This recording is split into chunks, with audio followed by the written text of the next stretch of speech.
حضرت عیسیٰ علیہ السلام آپ نے اپنی قوم سے یہ کہا تھا کہ مجھے مال پیش کرو. آپ نے اپنی قوم سے جب اپیل کی تھی، جب حضرت عیسیٰ نے اپیل کی تو انہوں نے اپنا مال پیش کیا. وہ مال جب انہوں نے پیش کر دیا تو ایک بوڑھی عورت بھی آئی. اس نے اپنی جیب سے ایک سکہ نکالا اور اس نے وہ سکہ یوں اچھال کر تو اس مال کے اوپر گرا دیا، پھینک دیا. وہ مال کے اوپر گر گیا اور اس نے بات بھی نہیں کی حضرت عیسیٰ سے، اور وہ پلٹ کے چلی گئی. حضرت عیسیٰ نے اسے دیکھا کہ یہ ایک سکہ پھینک کے چلی گئی ہے. تو اسی وقت اللہ نے وحی اتاری حضرت عیسیٰ علیہ السلام پہ. اسی وقت وحی اتری.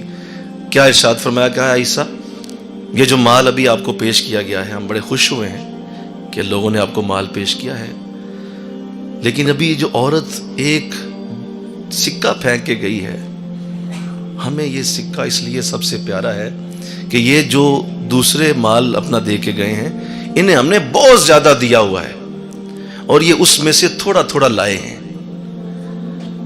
بہت زیادہ دیا ہے اور اس میں سے تھوڑا تھوڑا لے کے آئے ہیں. اس بڑھیا کو ہم نے دیا ہی ایک سکہ تھا، اس نے وہی سکہ تجھے دے دیا. اے عیسیٰ، یہ سکہ اٹھاؤ، اس کو چومو اور سنو، مجھے یہ بڑھیا اس وقت تجھ سے بھی زیادہ پیاری ہے، تجھ سے بھی زیادہ پیاری ہے.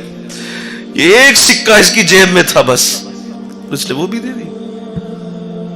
لوگ سمجھ نہیں پائے، مر گئے، زندگی ادھر کی ادھر ہی رہ گئی. بچے بھی غریب، خود بھی غریب، رشتہ دار بھی غریب. روپیہ پیسہ یہ محتاج نہیں ہے کروڑوں کا. وہ ایک سکہ دے کے گئی تھی، اللہ اسے پسند کرتا ہے. حضرت صاحب اللہ دے گا تو دیں گے، یہ سوچ ہی غلط ہے. اللہ دے گا تو ہم دیں گے، اللہ دیتا ہی نہیں ہمیں. یہ جھوٹ ہے، یہ تمہارا فراڈ ہے اپنے ساتھ. میں غریب بہت ہوں، میں کیسے دوں؟ تمہیں کہا کسی نے؟ یہاں اس آیت میں کوئی پیسے لکھے ہوئے ہیں؟ من ذا الذی قرضا حسنا، کوئی بھی لائے قرضہ لائے، جتنا بھی لائے. تمہیں کہا گیا تم لاکھ پیش کرو، 50,000 10,000 پیش کرو.